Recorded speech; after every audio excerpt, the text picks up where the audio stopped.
All right, let's talk about a silent killer in project management, one that can absolutely wreck your timelines and your budgets. It's called scope creep, and in this explainer, we're going to break down exactly how you can fight it and win. So here's our battle plan.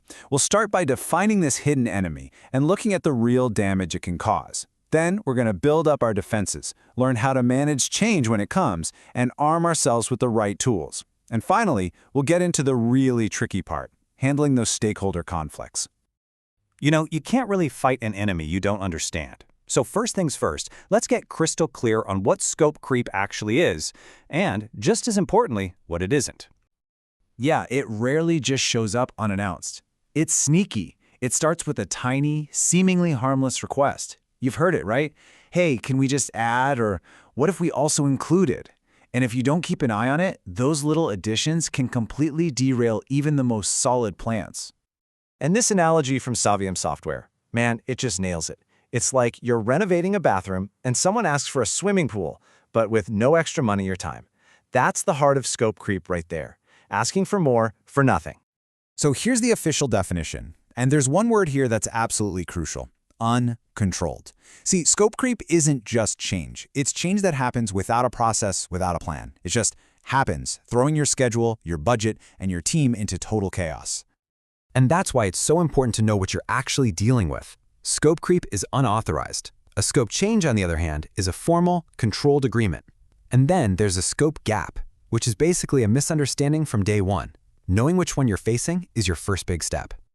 Okay, so now we know what it is. Let's take a look at the very real damage this thing can do to projects that were, otherwise, on a path to success. Just look at this number, 70%. According to the Infotech Research Group, a huge 70% of all project failures are kicked off by flawed requirements. And that, right there, is the perfect breeding ground for scope creep to take hold.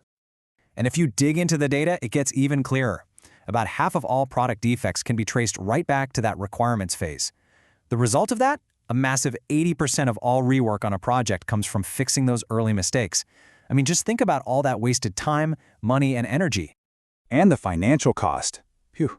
It is just astronomical. This quote here makes it painfully clear. Fixing a mistake after you've launched can cost up to 200 times more than if you just caught it back in the planning stage. That's a huge penalty for not getting it right the first time. So what opens the door for all this chaos? Well, it's usually a mix of these usual suspects. A fuzzy scope, bad communication, or just having no real process for new ideas. Every single one of these is like a crack in your project's foundation, just waiting for scope creep to seep in. All right, enough of the doom and gloom. Here's the good news. You are not powerless against this thing. Not at all. You can actually build a powerful fortress around your project right from the very start. Your best defense, your shield, is a super detailed, documented scope. And look, this isn't just boring paperwork. This is your project's constitution. It defines every single objective, every deliverable, every boundary. It creates one source of truth that leaves absolutely no room for confusion later. But let's be real for a second. Change is gonna happen. It's inevitable. Business needs change. So the goal isn't to build this unbreakable wall against all change, but to become the master of it, to control it.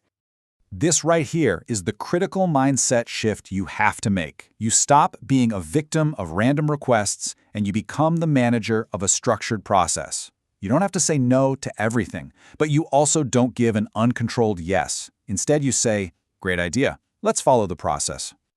And this is what that process looks like. A formal change control system is your most powerful weapon. It forces every single request to be judged on its merits. What's it going to cost? How will it impact the timeline? Do we really need this? This structure turns chaotic shouting into calm, manageable decisions. Okay, so having a process is great, but what tools can you actually use to make it work effectively? Let's take a look at a couple of must-haves for your project arsenal. A hero needs the right gear for the job, right? Well, to keep a tight grip on your project scope, these next two tools are absolutely essential. First up, we have the Requirements Traceability Matrix, or RTM. The easiest way to think about this is like a complete audit trail for your project.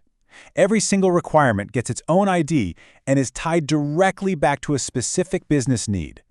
This makes it impossible for some new feature to just appear out of nowhere without a clear reason and justification. Second tool, prototyping. This one's a game changer.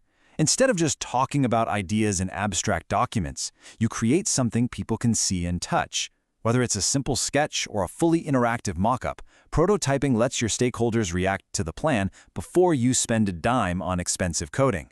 It is the best way to prevent misunderstandings early on. So, you've built your fortress, you've got your tools ready, but what happens when the real problem isn't the project itself, but the people? Let's talk about that human element. When you have two important stakeholders who want completely opposite things, you can't just pick a side. Your job is to become a neutral facilitator.